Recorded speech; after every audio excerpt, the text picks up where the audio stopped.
بسم اللہ الرحمن الرحیم۔ السلام علیکم۔ شرارت اور حماقت میں سے کون بازی لے گیا، اس کا فیصلہ آپ کو کرنا ہے۔ معلوم نہیں کہ بچپن کا دور ایسا ہی سہانا، حسین، دل فریب اور سنہرا ہوتا ہے، یا وقت کی دبیز چادر کے جھروکے سے ایسا لگتا ہے آپ میرے سامنے میرے خاندان کی تیسری نسل کے شگوفے پروان چڑھ رہے ہیں۔ مجھے محسوس ہوتا ہے کہ آج کل کے بچوں کا بچپن اتنا پر رونق، رنگین اور پرجوش نہیں جیسا ہمارا بچپن تھا۔ 2-3 گھنٹے ٹی وی کے سامنے بیٹھ کر کارٹون دیکھنا، ویڈیو گیم، موبائل فون اور انٹرنیٹ میں غرق بچوں کی دنیا ایک کمرہ تک محدود ہوتی ہے، جبکہ ہمارے کھیلوں اور شرارتوں کا دائرہ بہت وسیع تھا۔ اکثر ہمارے کھیلوں کے شور اور ہنگاموں سے گھر والے اور کبھی کبھی اہل محلہ بھی عاجز رہتے تھے۔ ہمارے بچپن کے محبوب کھیل آنکھ مچولی، چور سپاہی، اندھا بھینسا، اونچ نیچ اور کوڑا جمال شاہی ہوتے تھے۔ جب کچھ اور بڑے ہوئے تو گلی ڈنڈا، کبڈی، گیند تڑی، گیند بلا، فٹ بال اور پتنگ بازی کی طرف راغب ہوئے۔ لوہے کے گرم تھپیڑوں اور دانت کٹکھٹانے والی سردی میں بھی ہم اسی طرح ان کھیلوں میں مشغول رہتے۔ یہ بھی درست ہے کہ دور حاضر کے تقاضوں کے مطابق آج کے بچے ہمارے دور کے بچوں کے مقابلے میں کہیں زیادہ ذہین، ذہنی طور سے پختہ، پر اعتماد ہیں۔ زندگی کے جو رموز ہم پر 10-12 سال کی عمر میں کھلے، آج 5-6 سال کے بچے ان حقائق سے آگاہ ہیں۔ اپنے بچپن کا ایک واقعہ آپ کو سناتا ہوں، جس سے آپ کو اندازہ ہوگا کہ عموماً 10-12 سال کی عمر میں بھی عام بچے کتنے معصوم اور سادہ ہوتے ہیں۔ آپ چاہیں تو بیوقوف کہہ لیں۔ اس وقت شاید ہم 8ویں کلاس میں تھے۔ اسکول سے گھر تک 3 میل کا فاصلہ پیدل ہی طے کرنا ہوتا تھا۔ گرمیوں میں ہم دکانوں کے سائبانوں اور درختوں کے سائے تلاش کرتے گھر کی سمت روانہ ہوتے۔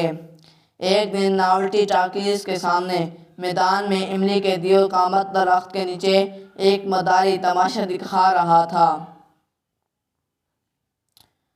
بے شمار لوگ دائرے کی شکل میں کھڑے تماشے سے لطف اندوز ہو رہے تھے۔ ہم بھی کچھ سستانے اور کچھ تماشے سے لطف اندوز ہونے کے لیے مجمع میں شامل ہو گئے اور آہستہ آہستہ جگہ بناتے ہوئے سب سے آگے پہنچ گئے۔ مداری کا جمبورا زمین پر چادر اوڑھے لیٹا تھا اور مداری 1 روپے کے سکے کے 2 اور 2 کے 4 بنا رہا تھا، اور ہم منہ کھولے حیرت زدہ کھڑے سوچ رہے تھے کہ کیسا احمق انسان ہے کہ ایسا ہنر رکھتے ہوئے گھر بیٹھے دولت کے انبار کیوں نہیں لگاتا، اور کیوں یہاں گرمی میں ہلکان ہو رہا ہے۔ اسی دوران مداری نے چیخ کر کہا، آگے آگے کا بچہ لوگ بیٹھ جاؤ، جو نہیں بیٹھے گا اس کا پیشاب بند ہو جائے گا۔ ہم تماشا میں اتنے مہو تھے کہ ہم نے اس کی بات سنی انسنی کر دی۔ کچھ دیر بعد تماشا ختم ہو گیا اور ہم خرامہ خرامہ گھر کی طرف روانہ ہو گئے۔ گھر کے دروازہ پر پہنچ کر ہمیں اچانک مداری کے تنبیہ کا خیال آیا، کیونکہ ہم تو بیٹھے نہیں تھے اور اسی طرح کھڑے رہے تھے۔ پھر ادھر ادھر دیکھ کر جلدی سے غسل خانے میں گھس کر نہانے لگے تاکہ ہماری حماقت کا پول نہ کھلے۔ اب ذرا ایک اور واقعہ سے آج کے دور کے بچے کی ذہانت اور ذہنی پختگی کا اندازہ کریں۔ کچھ عرصہ پیشتر میں لان میں بیٹھا اخبار پڑھ رہا تھا اور میرے 4 سالہ پوتے ایان میری کرسی کے چاروں طرف اسکوٹی پر سوار چکر لگا رہے تھے۔ تو میں نے ان کو اپنے پاس بلا کر کہا، بیٹا اگر آپ مجھے 50 تک گنتی سنا دیں تو میں آپ کو 50 روپیہ انعام دوں گا۔ ایان نے فر فر گنتی سنا دی اور 50 روپیہ کا نوٹ جیب میں ٹھونس کر آئس کریم والے کو بلانے کے لیے گیٹ کی طرف گھوم گئے۔ کچھ سوچ کر وہ پھر واپس آئے اور کہنے لگے، ویسے دادا پاپا بھائی داوے، مجھے گنتی 100 تک آتی ہے، سناؤں؟ بچپن کی یادوں کی کہکشاں سے ایک شرارت کا احوال بھی سن لیں۔ ہمارے جگری دوستوں میں ایک یونس کپاڑیا تھے، جن کو ہم پیار سے کپاڑیا کہتے تھے، کیونکہ حلیہ سے وہ لگتے بھی ایسے ہی تھے۔ کپاڑیا کا شمار محلے کے شریر ترین لڑکوں میں ہوتا تھا۔ وہ ہر روز کسی نئی شرارت کا پروگرام لے کر آتے اور کبھی کبھی ہم بھی ان کے ساتھ شامل ہو جاتے۔ اکثر وہ تو اپنی چالاکی کی وجہ سے بچ کر نکل جاتے اور ہم پھنس جاتے۔ ایک بار ہمارا دل پلاؤ کھانے کے لیے بہت مچل رہا تھا۔ دبی دبی زبان سے اماں سے اپنی خواہش کا اظہار کیا تو انہوں نے خوبصورتی سے ٹال دیا۔ ایک دن دوپہر کو گلی ڈنڈا کھیلنے کے بعد ہم اور کپاڑیا نیم کے نیچے بیٹھے سستا رہے تھے۔ جب ہم نے ان سے پلاؤ کھانے کی خواہش کا ذکر کیا، وہ اپنے مخصوص انداز میں کچھ دیر ہونٹ سکوڑ کر سوچتے رہے، پھر بولے، یار ایک ترکیب ہے۔ تم کہہ رہے تھے کہ جب تمہارے ماموں موتی میاں حسن پور سے آتے ہیں تو تمہاری اماں پلاؤ ضرور بناتی ہیں۔ ہاں وہ تو ہے، لیکن فی الحال تو ماموں کے آنے کا کوئی پروگرام نہیں ہے۔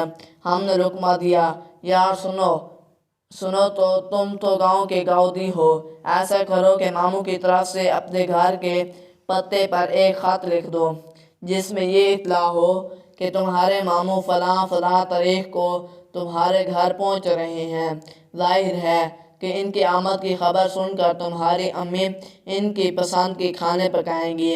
ماموں نے تو آنا نہیں، کچھ دیر انتظار کر کے گھر کے لوگ ہی وہ کھانا کھائیں گے۔ یار کپاڑیا، بات تو پتے کی ہے، لیکن اگر پول کھل گیا تو شامت آ جائے گی۔ ہم نے خدشہ ظاہر کیا، اماں کچھ نہیں ہوگا، کچھ دن بعد یہ بات پرانی ہو جائے گی۔ تمہارے ماموں کون سے روز روز آتے ہیں، لیکن دوست ہمیں بھی اس موقع پر یاد رکھنا۔ کپاڑیا مسکرائے۔ قصہ مختصر کہ 2 پیسے کا پوسٹ کارڈ خریدا گیا۔ کپاڑیا کی بیٹھک میں کباڑ بند کر کے ہم نے کانپتی انگلیوں سے قلم پکڑا۔ کپاڑیا نے ڈانٹتے ہوئے قلم لے لیا، یار تم بالکل عقل سے پیدل ہو۔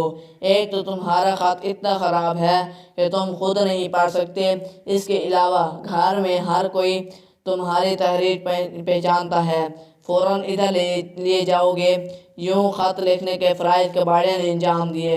خط ماموں کی طرف سے ہماری اماں کے نام تھا، جس میں یہ اطلاع تھی کہ ماموں ہفتہ کی شام تشریف لا رہے ہیں۔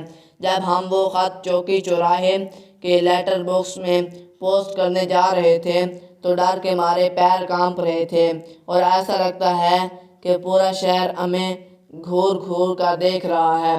بہت انتظار کے بعد جمعرات کے دن وہ تاریخی خط پہنچ گیا۔ ہم نے دیکھا کہ دوسری ڈاک کے ساتھ وہ پوسٹ کارڈ ہمارے والد صاحب کے سرہانے نے رکھا تھا۔ خط پڑھنے کے بعد ہمارے والد صاحب نے ہماری اماں سے کہا، ارے بھائی سنتے نہیں ہو؟ قبلہ والد صاحب ہماری والدہ کو سنتے نہیں ہو یا کہاں گئیں کہہ کر مخاطب کرتے تھے، ہفتہ کی شام کو موتی میاں آ رہے ہیں۔ اماں بہت خوش ہوئیں۔ ابھی تک ہماری اسکیم کامیاب جا رہی تھی۔ ہفتہ کے دن تیسرے پہر پلاؤ کی یخنی چولہے پر چڑھ گئی۔ شامی کباب کے لیے چنے کی دال اور قیمہ سل پر پستا شروع ہوا۔ کھانے کی خوشبو سے شام ہی سے پیٹ میں چوہے دوڑنا شروع ہو گئے۔ شام 4 بجے ایک ایسا بم گرا کہ ہمارے 14 طبق روشن ہو گئے۔ ہم سائیکل پر دہی لے کر آ رہے تھے، دیکھا کہ ہمارے گھر کے سامنے ایک سائیکل رکشے سے ہمارے موتی ماموں اپنا مخصوص خاکی رنگ کا تھیلا لیے اتر رہے ہیں۔ ہمیں دیکھتے ہی انہوں نے گلے سے لگا لیا۔ ہماری ایسی سٹی گم تھی کہ ہمیں ان کو سلام کرنے کا خیال بھی نہیں آیا۔ رہ کر خیال آ رہا تھا کہ ماموں کے خط کا ذکر ضرور آئے گا اور ہماری شرافت کا سارا پھول کھل جائے گا۔ ماموں کے گھر میں آتے ہی ہم ان سے چپک گئے کہ جیسے ہی خط کا ذکر آئے ہم بچاؤ کی کچھ ترکیب کریں۔ 2-3 گھنٹے خیریت سے گزر گئے۔ مغرب کی نماز کے بعد ہم سب لوگ آنگن میں بیٹھے تھے۔ ماموں محفل سجائے شکار کے فردی قصے سنا رہے تھے۔ ہماری اماں ادھر سے گزری اور کہنے لگیں، ارے بھیا تو نے تو لکھا۔ اتنا سنتے ہی ہم پیٹ دبا کر ایسے کراہے کہ سب گھبرا کر ہماری طرف متوجہ ہو گئے۔ ہم پیٹ پکڑ کر پلنگ پر لیٹ گئے۔ اماں کام چھوڑ کر ہماری طرف لپکیں۔ ہمیں فوراً ڈاکٹر کے پاس لے جایا گیا اور ڈاکٹر صاحب نے وہی مخصوص کڑوا لال شربت دے کر چکنی غذا سے پرہیز کی تاکید کر دی۔ رات کو سب لوگ دسترخوان کے گرد بیٹھے پلاؤ اور شامی کباب کے مزے لے رہے تھے اور ہم چمچے سے دلیا کھاتے ہوئے حسرت سے سب کو دیکھ رہے تھے۔ گلی میں سے کباڑیا مخصوص سیٹی کی آواز آ رہی تھی، شاید وہ بھی بھوک سے تڑپا رہے تھے۔ اگر آپ کو ہماری ویڈیو اچھی لگی تو ہمارے چینل کو سبسکرائب اور لائک کرنا مت بھولیے۔ شکریہ۔